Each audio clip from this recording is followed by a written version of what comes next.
Hello boys, आज हम पढ़ेंगे एक नया पाठ जिसका शीर्षक है नीलकंठ और इसकी लेखिका हैं महादेवी वर्मा।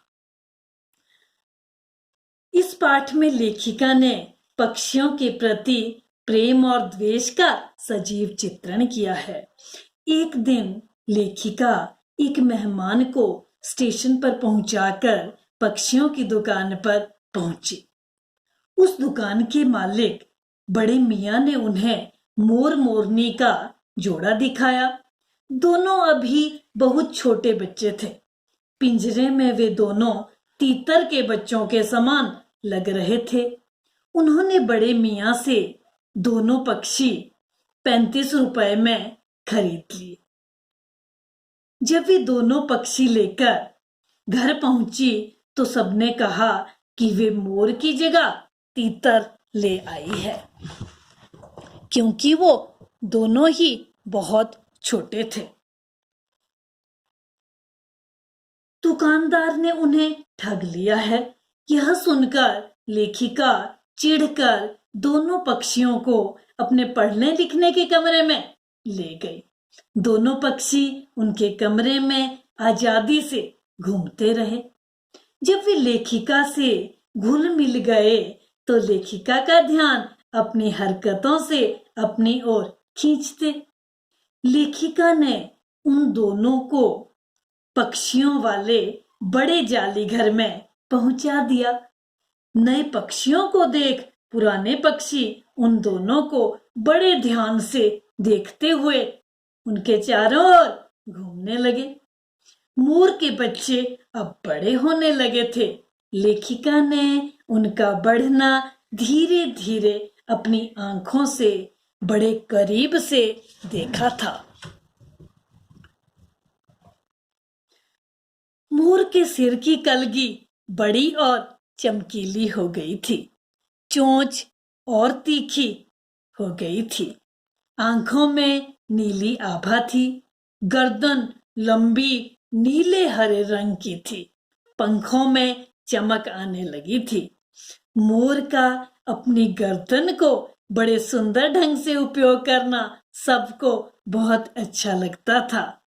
मोरनी का विकास मोर की तरह चमत्कारपूर्ण नहीं था, परंतु वह मोर की उपयुक्त सहचारिणी अवश्य थी। मोर की नीली गर्दन के कारण उसका नाम नीलकंठ रखा गया। मोरनी मोर की छाया समान हमेशा साथ रहती थी, इसलिए उसका नाम राधा रखा गया। नीलकंठ लेखिका के चिड़ियाघर का स्वामी यानी सेनापति बन गया था। चिड़ियाघर के सभी पक्षी मोर की देखरेख में अपना काम करते थे। जब कोई पक्षी मोर की बात नहीं मानता था तब मोर उसे अपनी चोंच के प्रहार से दंड देता था। मोर सभी पक्षियों से प्रेम भी बहुत करता था।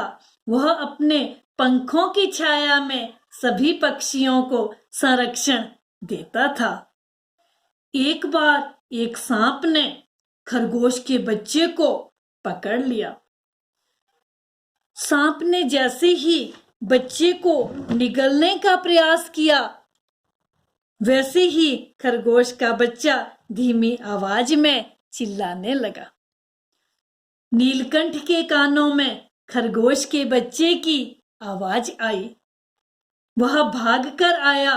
उसने बुद्धि से काम लेते हुए सांप के फन को पंजे में दबोचा और चोंच से चोट करनी आरंभ कर दी। सांप की पकड़ ढीली पड़ गई। खरगोश का बच्चा उसके मुख से निकल गया। बाहर निकलते ही खरगोश का बच्चा बेहोश हो जाता है। नीलकंठ ने अपनी चोंच के प्रहार से सांप के टुकड़े कर दिए। राधा ने नीलकंठ की कोई सहायता नहीं की, परंतु अपने केका ध्वनि से पूरे घर में इस असामान्य घटना की सूचना दे दी। जब सब लोग वहां इकट्ठे हुए तब तक सांप मर चुका था। नीलकंठ अपने पंखों से खरगोश को गर्मी दे रहा था। नीलकंठ पूरी रात खरगोश के पास रहा। उस समय लेखिका को लग रहा था कि कार्तिकेय ने अपने युद्ध के लिए मोर की सवारी को चुनकर अच्छा ही किया था। मोर कला प्रिय वीर पक्षी है, पर वह बाज और चील की तरह हिंसक नहीं है। अपनी वाणी को विराम देती हूँ। स्वस्थ रहें, मस्त रहें। Thank you boys.